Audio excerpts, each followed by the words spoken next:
My TV ગુજરાતીને દરરોજ નિહાળવા માટે તમે અમારી ચેનલને યુટ્યુબ પર લાઇક કરો, શેર કરો અને સબસ્ક્રાઇબ કરો.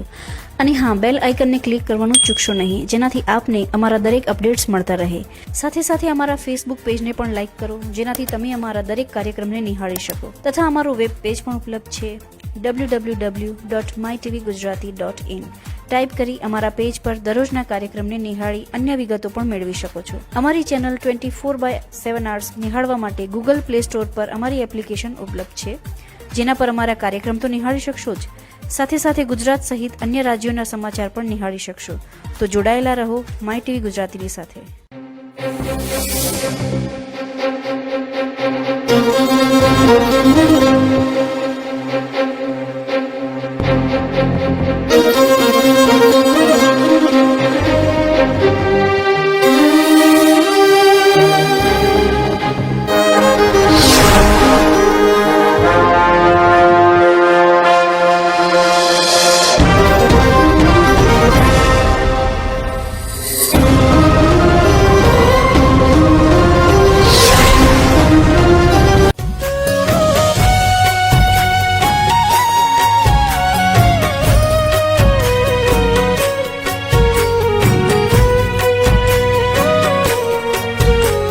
નમસ્કાર દર્શક મિત્રો, માય ટીવી ગુજરાતીમાં આપનું સ્વાગત છે. હું છું પાર્થ ભટ્ટ.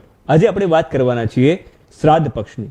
શ્રાદ્ધ પક્ષ આવી રહ્યો છે ત્યારે દરેકને પિતૃ વિશે જાણવું પણ ઘણું જરૂરી છે, અને શ્રાદ્ધ કેવી રીતે કરવું અને બ્રાહ્મણ દ્વારા તે શ્રાદ્ધને કયા પ્રકારે કરાવવું તે સર્વ માહિતી આપશે શાસ્ત્રી સનતકુમાર આપણી સાથે જોડાઈ ચૂક્યા છે. નમસ્કાર શાસ્ત્રીજી, અમારા કાર્યક્રમમાં આવવા બદલ આપનો આભાર.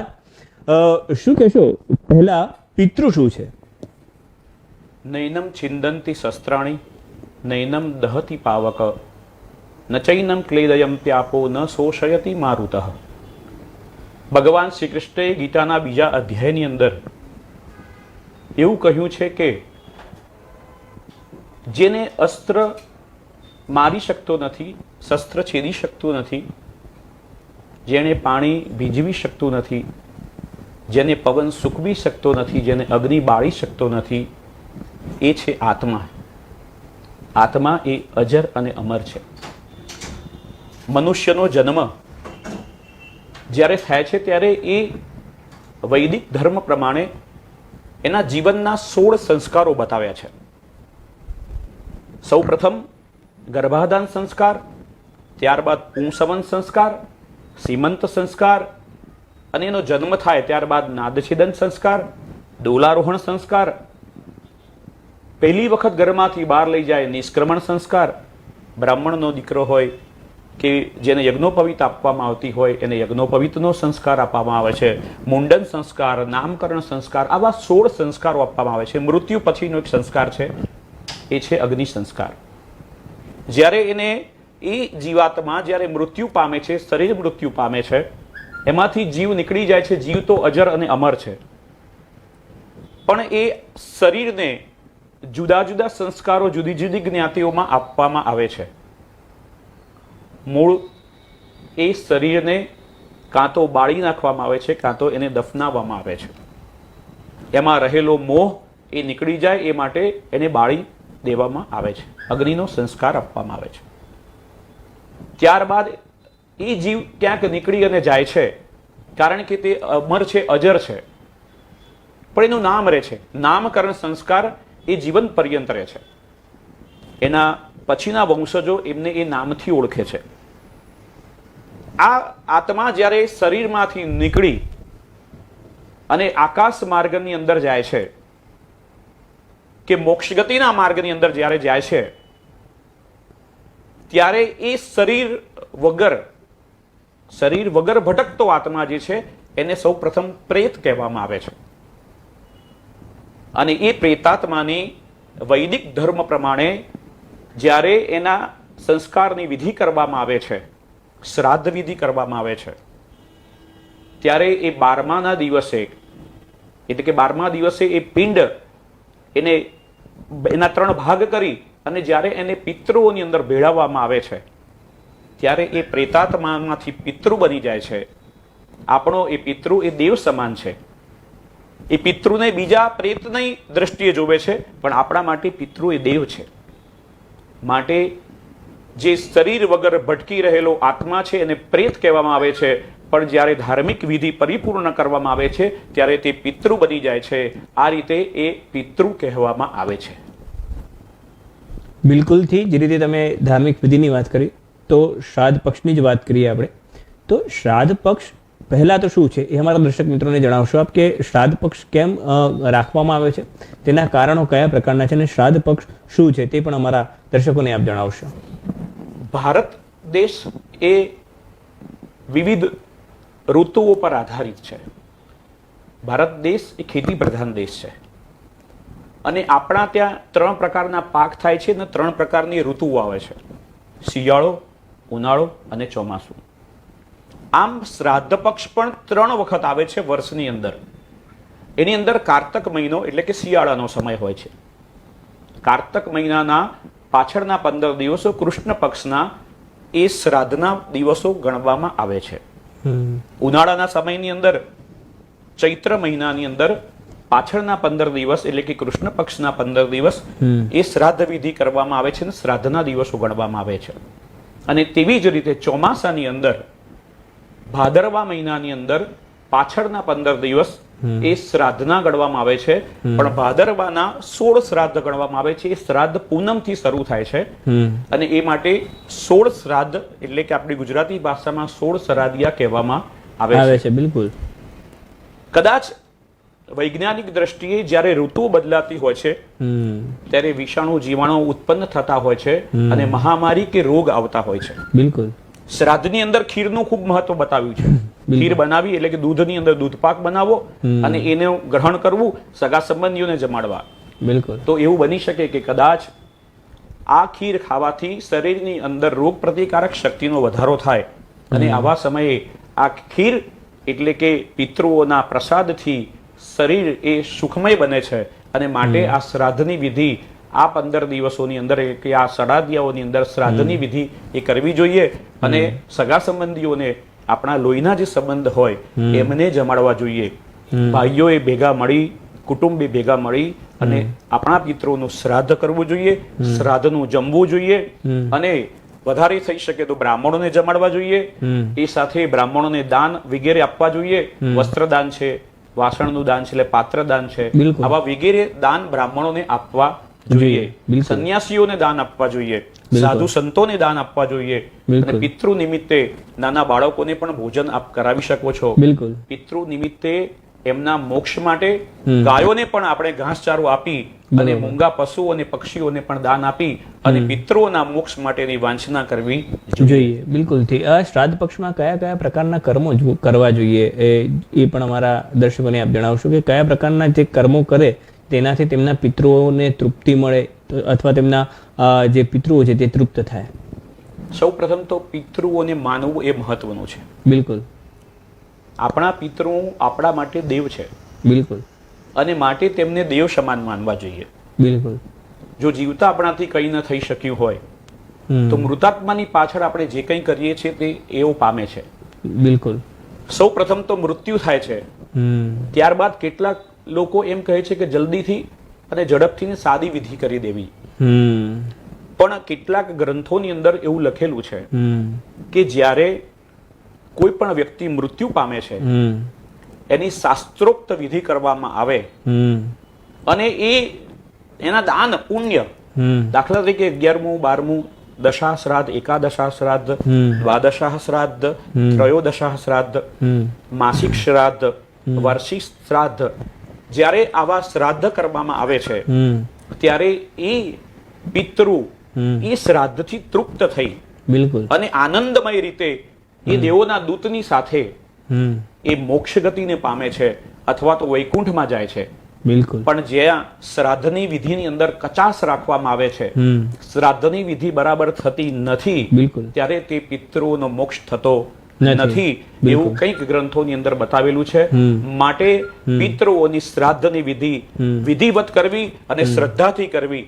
કારણ કે શ્રાદ્ધનો અર્થ જ એ થાય છે કે જે આપો તે શ્રદ્ધાથી આપીએ છીએ, માટે શ્રાદ્ધની વિધિ શ્રદ્ધાપૂર્વક કરવી. બિલકુલ. શાસ્ત્રીજી બહુ જ સરસ વાત કરી આપે કે શ્રાદ્ધની જે વિધિ છે એ વિધિસર કરવી, તેનું ઘણા બધા પ્રકારો પણ છે. એમાંથી કોઈ એક પ્રકાર કહેશો, કોઈ પણ નાનો પ્રકાર કે જેનાથી લોકોને ખબર પડે કે શ્રાદ્ધની વિધિ આ રીતે થઈ શકે, એના પણ કેટલાક સ્ટેપ હોય છે કે એ પ્રકારે હોય છે, તે પણ અમારા જે દર્શકો છે તેને આપ જણાવશો કે આ પ્રકારના તમે શ્રાદ્ધ કરાવી શકો છો, જે સામાન્યતઃ પ્રકારે શ્રાદ્ધ હોય છે તે? સૌ પ્રથમ તો આપણા સ્વજન જ્યારે મૃત્યુ પામે ને ત્યારે શ્રાદ્ધના જાણકાર બ્રાહ્મણને બોલાવી અને સૌ પ્રથમ સટપિંડી શ્રાદ્ધ કરવામાં આવે છે. બિલકુલ. એટલે કે 6 પ્રકારના પિંડ બિલકુલ એ મૂકી અને એની શ્રાદ્ધ વિધિ કરવામાં આવે. સટપિંડી શ્રાદ્ધ. પહેલું શ્રાદ્ધ જે ભૂમિ પર એ શબને રાખવામાં આવેલું છે ત્યાં અર્પણ કરવામાં આવે છે. બિલકુલ. જે ઉમરા પર થી પસાર થવાનું છે ત્યાં ઉમરા પર એક શ્રાદ્ધ મૂકવામાં આવે છે. બિલકુલ. એક પિંડ મૂકવામાં આવે છે. એક પિંડ જમીન પર, એક પિંડ એમના હાથમાં. બિલકુલ. 4 રસ્તા પર એક પિંડ મૂકવામાં આવે છે. સ્મશાનની ભૂમિ પર પિંડ મૂકવામાં આવે છે. તો બ્રાહ્મણને બોલાવી, જે સટપિંડી જાણતા હોય એવા બ્રાહ્મણને બોલાવી સટપિંડી શ્રાદ્ધ કરી અને પછી અગ્નિ સંસ્કાર આપવામાં આવે. બિલકુલ. તો એ આત્મા એને ખુશ થાય છે અને એને મોક્ષની ગતિ પામે છે. બિલકુલ. ત્યારબાદ એકાદશા, દશા અને એકાદશા એટલે કે 10મું અને 11મું આ 2 મુખ્ય શ્રાદ્ધ છે જે નદીના કિનારે કરવામાં આવે છે. બિલકુલ. 12માનું શ્રાદ્ધ જે છે એ જ્યાં એમને રાખવામાં આવ્યા હોય, એટલે કે આપણી ગુજરાતી ભાષામાં જેને ચોકો કર્યો કહેવામાં આવે છે, ગાયના છાણથી લીપી જવતલ પધરાવી એ મૃત શરીરને ત્યાં રાખવામાં આવ્યું હોય છે, દીવો કરેલો હોય છે અને પછી એને અગ્નિ સંસ્કાર માટે લઈ જવામાં આવે છે. બિલકુલ. એ જગ્યાએ 12માના શ્રાદ્ધની વિધિ કરવી અને પછી 13માના શ્રાદ્ધની વિધિ કરવી. બિલકુલ. એની અંદર કેટલીક વખત ખાટલો, ગોદડું વગેરે કરી અને જે જૂની વિધિ છે પ્રમાણે કરવામાં આવે છે. કહેતા હોય છે સૈયાદાન કહેવામાં આવે છે. બિલકુલ. બિલકુલ. તો ત્યારબાદ એ શ્રાદ્ધ થઈ જાય પછી માસિક શ્રાદ્ધ કરવામાં આવે છે, એટલે કે દર મહિને થતું શ્રાદ્ધ, અને પછી વાર્ષિક શ્રાદ્ધ કરવામાં આવે છે. બિલકુલ. કહેવાય છે કે 3 વર્ષ પછી એને પિતૃઓની અંદર ભેળવવામાં આવે છે, ત્યારે પણ એક શ્રાદ્ધ વિધિ કરવામાં આવે છે. અને જ્યારે આપણા તમામ પિતૃઓને મોક્ષ ગતિ આપવી હોય ત્યારે નારાયણ બલિ શ્રાદ્ધ કરવામાં આવે છે. બિલકુલ. બિલકુલ. જે સૌથી મોટું મહત્વ છે. પરંતુ તમે આમાં પણ એક વાત કરી કે પિંડદાન, કે જે પિંડ છે તેનું પણ પહેલા આ પિંડ શું છે તે પણ લોકોને, અમારા જે દર્શકો છે તેમને જણાવશો કે આ પિંડ શું છે ને તેનું મહત્વ શું છે, પિંડ વેરવાનું મહત્વ શું છે ને પિંડ કઈ રીતે બનાવવો જોઈએ? પિંડની અંદર એવું છે કે જ્યારે માતા ગર્ભને ધારણ કરે છે, બિલકુલ, ત્યારે એ ગર્ભ નાનકડો પિંડાકાર હોય છે. પિંડ એ ચોખાના લોટની અંદરથી અથવા તો એનો ભાત બનાવી એના પિંડ ગોળ ગોળ બનાવવામાં આવે છે. બિલકુલ. જે જન્મ પહેલાનો જે આકાર છે પિંડાકાર, એ ગોળ આકારે પિંડ બનાવવામાં આવે છે. બિલકુલ. કેમ કે પંચ મહાતત્વોની અંદરથી પૃથ્વી, જળ, તેજ, વાયુ અને આકાશ, આ 5 તત્વોમાંથી આ શરીરની રચના થાય છે. બિલકુલ. આપણે બધાએ સાંભળ્યું જ હશે અથવા વાંચ્યું હશે. બિલકુલ. કે પંચ મહાતત્વોમાં આ શરીર વિલીન થઈ ગયું, એટલે કે એની ઉત્પત્તિ પણ પંચ મહાતત્વોમાંથી છે અને એનું વિલીનીકરણ પણ એ પંચ મહાતત્વોની અંદરથી થતું હોય છે. બિલકુલ. હવે જે ચોખા અક્ષત જે ઉત્પન્ન થાય છે જમીનમાંથી, ત્યારે પણ એ 5 તત્વોના લીધે જ ઉત્પન્ન થતું હોય છે. બિલકુલ. પૃથ્વીની અંદર એ ફલીનીકરણ થાય છે, એમાંથી એ મોટો થઈ આકાશ તત્વ તરફ જાય છે. એને જ્યારે સૂર્યનો તડકો મળે, તેજ તત્વ મળે છે, એને જળ તત્વ આપવામાં આવે છે, ત્યારે એ છોડ ઉત્પન્ન થાય છે ને એની અંદરથી ચોખા બને છે. અને એ ચોખા એટલે કે 5 તત્વોનાથી બનેલા એ ચોખાનો પિંડ બનાવી અને એ પિંડ અર્પણ કરવામાં આવે છે. બિલકુલ. કેમ કે જે તે શરીરને તો આપણે અગ્નિ સંસ્કાર આપી દીધો, દફનાવી દીધો કે કઈ પણ વિધિ કરી દીધી એની, બિલકુલ. બિલકુલ. ત્યારબાદ એ શરીર રહેતું નથી. બરોબર. બિલકુલ. તો એ આત્માને આપવા માટેનું માધ્યમ એ પિંડ છે, અને માટે તે પિંડની અંદર આવી બિરાજમાન થઈ જે તે સંસ્કાર અથવા તો જે તે પૂજા વિધિ કરો એને પામી અને અંતે એ પિંડ મોક્ષની ગતિને પામે છે. બિલકુલ. થી સાથે શાસ્ત્રીજી આપણે બીજી પણ વાત કરી કે નારાયણ બલિ. નારાયણ બલિ જે છે એનો શું મતલબ છે? નારાયણ બલિ કરવાનો શું અર્થ છે? નારાયણ બલિ કેમ કરવામાં આવે છે તે પણ અમારા દર્શકોને જણાવશો આપ? આમ જોઈએ તો માતૃ ગયા શ્રાદ્ધ એટલે માતાનું શ્રાદ્ધ, સ્ત્રીઓનું શ્રાદ્ધ એ સિદ્ધપુરની અંદર બિંદુ સરોવરમાં કરવામાં આવે છે ના ત્યાં, અને તે શ્રાદ્ધ ક્ષેત્ર કહેવામાં આવે છે. ભારત વર્ષની અંદર 4 શ્રાદ્ધ ક્ષેત્ર બતાવ્યા છે. બિલકુલ. ગયાજીની અંદર એ પુરુષનું શ્રાદ્ધ, ગયા શ્રાદ્ધ જેને કહેવામાં આવે છે, બિલકુલ ત્યાં કરવામાં આવે છે. હમ ચાણોદ ક્ષેત્રની અંદર 3 નદીઓનો સંગમ થાય છે, નર્મદા, ઓરસંગ અને ગુપ્ત સરસ્વતી. આ 3 નદીઓ ભેગી થતી હોવાથી ત્યાં ત્રિવેણી સંગમ કહેવામાં આવે છે. અને ત્રિવેણી સંગમ ઉપર ત્યાં શ્રાદ્ધ ક્ષેત્ર ગણવાથી ત્યાં નારાયણ બલિ શ્રાદ્ધ વિધિ કરવામાં આવે છે. નારાયણ બલિ શ્રાદ્ધની અંદર એવું બતાવ્યું છે કે પિતૃવંશે મૃતા એ ચ માતૃવંશી તથૈવ ચ ગુરુ શ્વસુર બંધુમ નામ એ ચાંદે બાંધવા મૃતા બિલકુલ એમે કુલે લુપ્ત પિંડા પુત્ર દારા વિવર્જિતા ક્રિયાલોપ ગતાયત જાતવંગા પંગવસ્થથા બિલકુલ વિરૂપા આમ ગર્ભાશ્ચ જ્ઞાતા જ્ઞાતક કુલે મમ તેષામ જલમ મયા દત્તમ અક્ષયમ ઉપતિષ્ઠતું. એટલે કે પિતૃનો વંશ, માતાનો વંશ, ગુરુ અને સસુર એટલે કે સસરા, એમનું શ્રાદ્ધ પણ એમને પણ પિંડદાન અને તર્પણ વિધિ કરી એમને પણ મોક્ષ ગતિ આપવામાં આવે છે. બિલકુલ. એમે કુલે લુપ્ત પિંડા પુત્ર દ્વારા વિવર્જિતા. પુત્રના વિયોગની અંદર કોઈ મૃત્યુ પામેલું હોય એનું પણ, કે ગર્ભમાં મૃત્યુ પામેલા પિતૃઓનું પણ ત્યાં શ્રાદ્ધ વિધિ કરવામાં આવે છે. બિલકુલ. ત્યાં આગળ તમામ પિતૃઓ કે જે આપણા થકી મોક્ષ ગતિની વાંચના રાખતા હોય, બિલકુલ, એવા તમામ પિતૃઓને મોક્ષ આપવામાં આવે છે અને એને નારાયણ બલિ શ્રાદ્ધ કહેવામાં આવે છે. બિલકુલ. કે એક નારાયણ બલિ શ્રાદ્ધની અંદર એક શ્રીફળની અંદર એ જે તે પિતૃઓને બોલાવવામાં આવે છે અને અંદર બેસાડી અને એમને લઈ જવામાં આવે છે. બિલકુલ. ત્યારે એક શ્લોક બોલવામાં આવે છે કે ગતોસી દિવ્ય લોકતમ કૃતાંત હિતા ત્વયમ મનસા વાયુ ભૂતેન શ્રીફલે ત્વામ અહમ નિમંત્રયેત.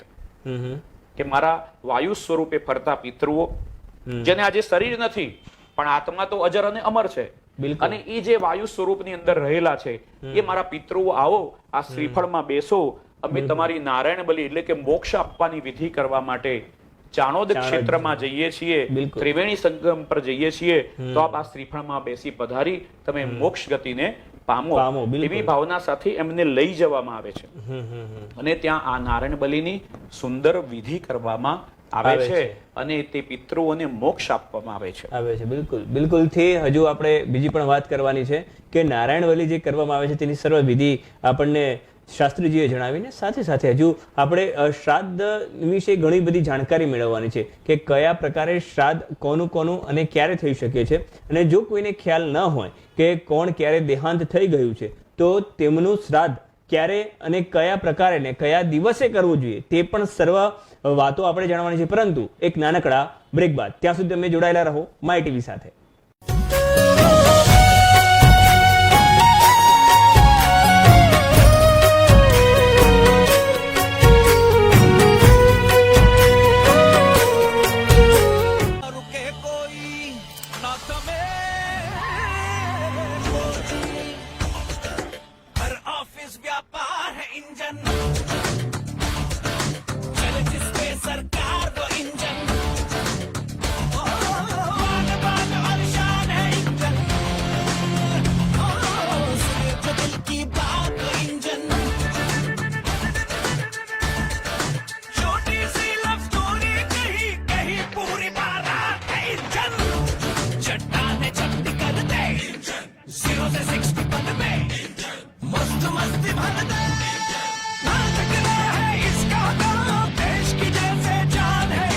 देश करोड़ों इंजनों पर दौड़ता है, हम इन इंजनों को थकने नहीं देंगे. इसीलिए speed high performance petrol plus Mak high performance lubricant. देश का इंजन नहीं थकेगा.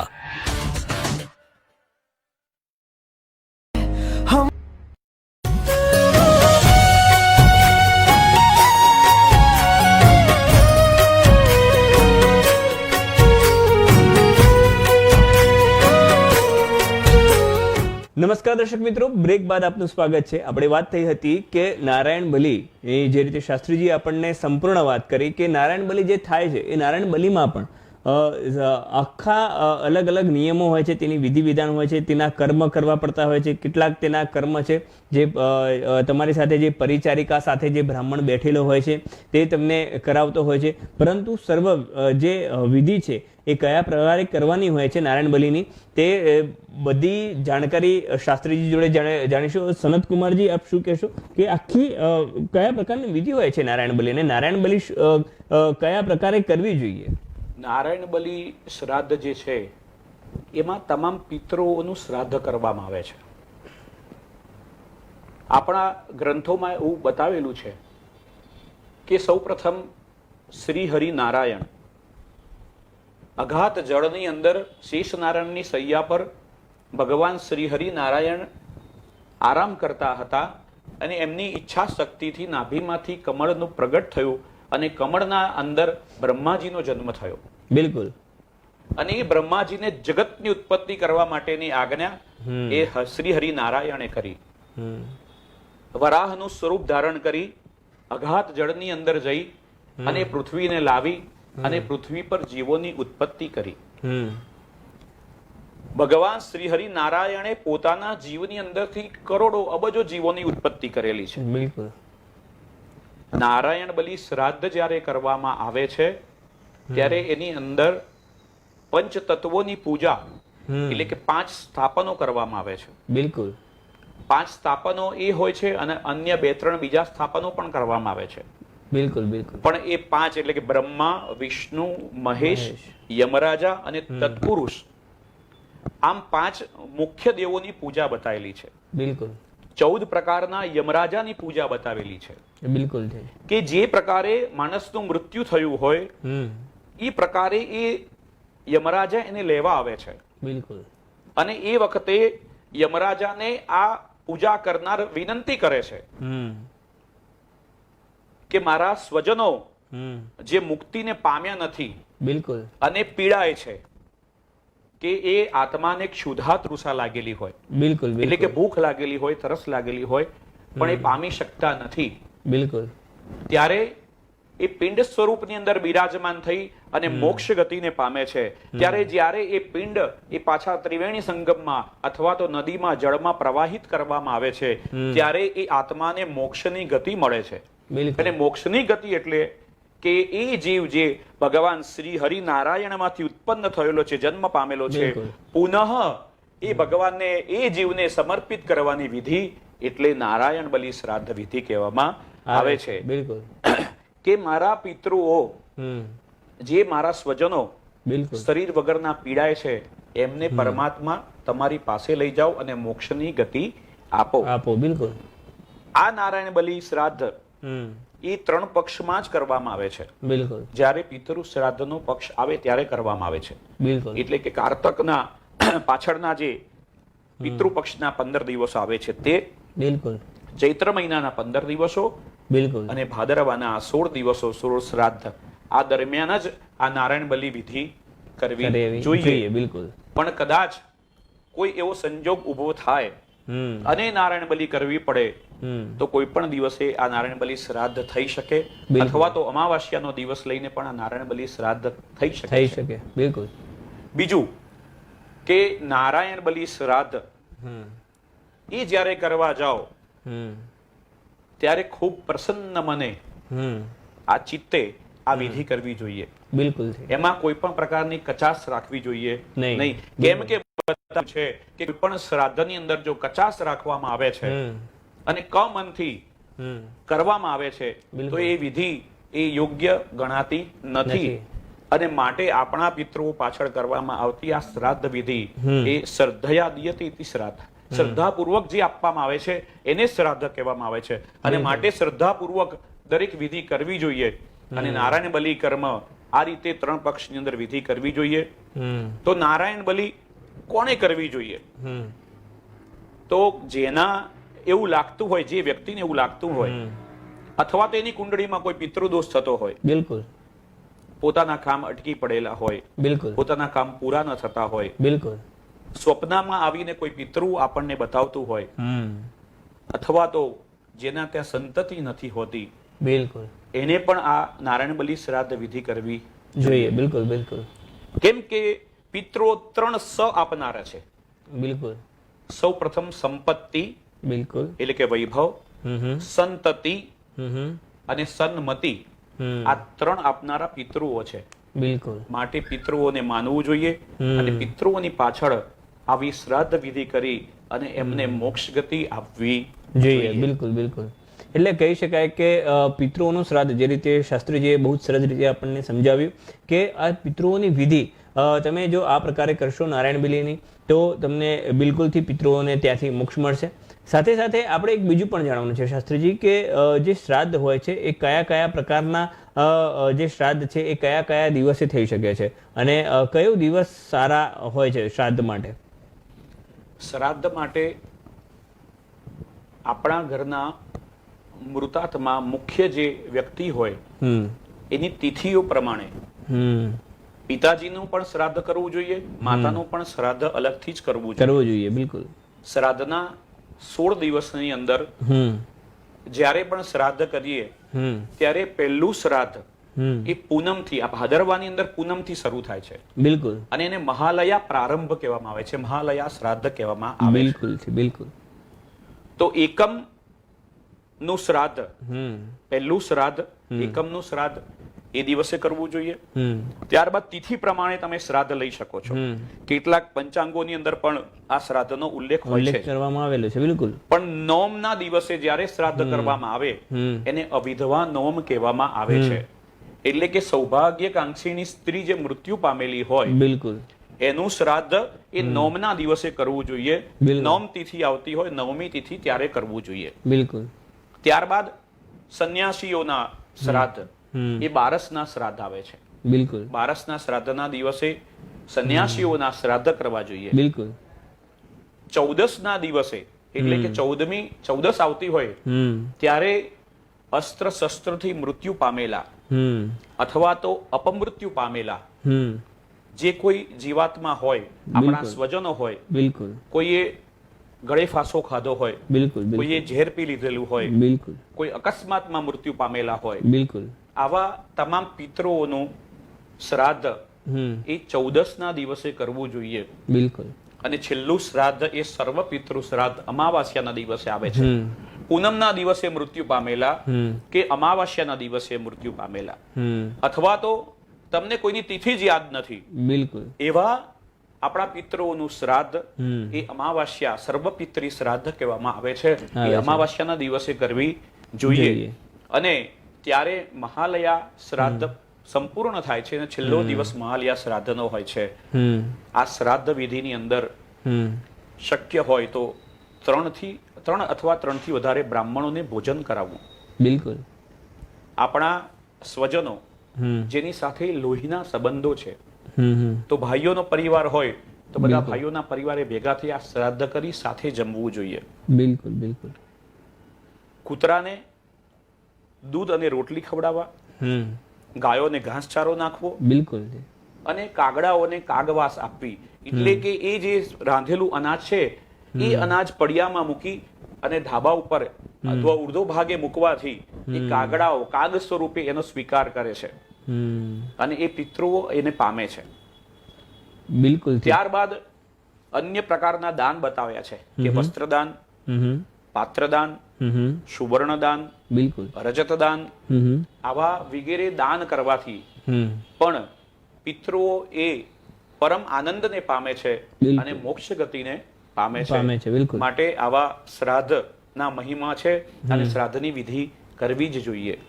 બિલકુલ, શ્રાદ્ધની વિધિ કરવી જ જોઈએ. પરંતુ શાસ્ત્રીજી, એક બીજા પણ પ્રશ્નો છે અને કેટલાકના પ્રશ્નો આવી પણ રહ્યા છે કે જે રીતે સમજો કે કોઈ એકલો જ માણસ છે, તો એની આગળ પાછળ કોઈ નથી, તો તેનું શ્રાદ્ધ થઈ શકે ખરું?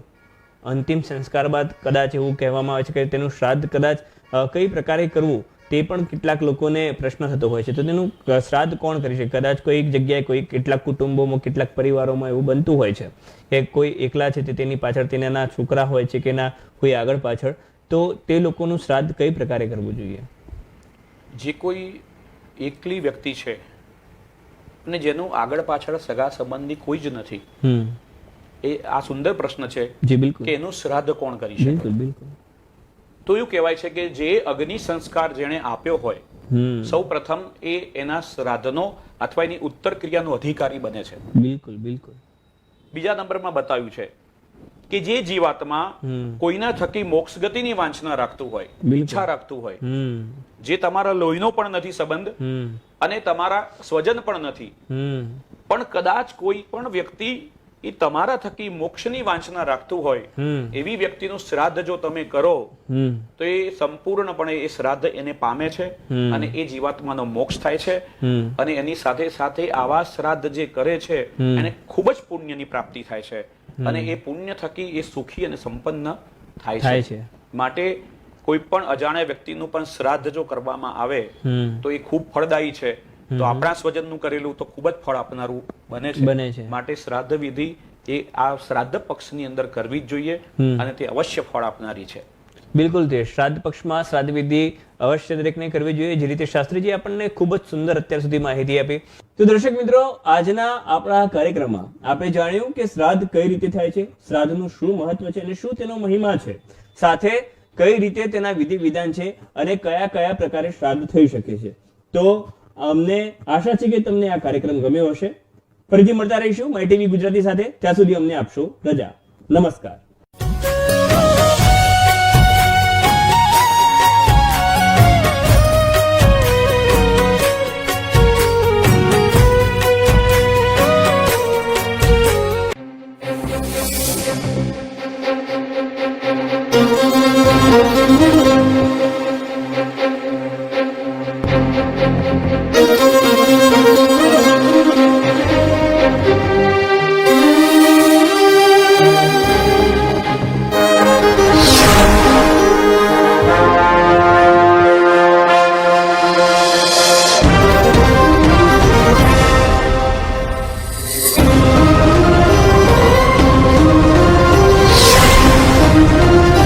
માય ટીવી ગુજરાતીને દરરોજ નિહાળવા માટે તમે અમારી ચેનલને યુટ્યુબ પર લાઇક કરો, શેર કરો અને સબસ્ક્રાઇબ કરો. અને હા, બેલ આઇકનને ક્લિક કરવાનું ચૂકશો નહીં, જેનાથી આપને અમારા દરેક અપડેટ્સ મળતા રહે. સાથે સાથે અમારા ફેસબુક પેજને પણ લાઇક કરો, જેનાથી તમે અમારા દરેક કાર્યક્રમને નિહાળી શકો. તથા અમારું વેબ પેજ પણ ઉપલબ્ધ છે www.mytvgujarati.in. ટાઈપ કરી અમારા પેજ પર દરરોજના કાર્યક્રમને નિહાળી અન્ય વિગતો પણ મેળવી શકો છો. અમારી ચેનલ 24/7 hours નિહાળવા માટે ગૂગલ પ્લે સ્ટોર પર અમારી એપ્લિકેશન ઉપલબ્ધ છે, જેના પર અમારા કાર્યક્રમ તો નિહાળી શકશો જ, સાથે સાથે ગુજરાત સહિત અન્ય રાજ્યોના સમાચાર પણ નિહાળી શકશો. તો જોડાયેલા રહો માય ટીવી ગુજરાતીની સાથે.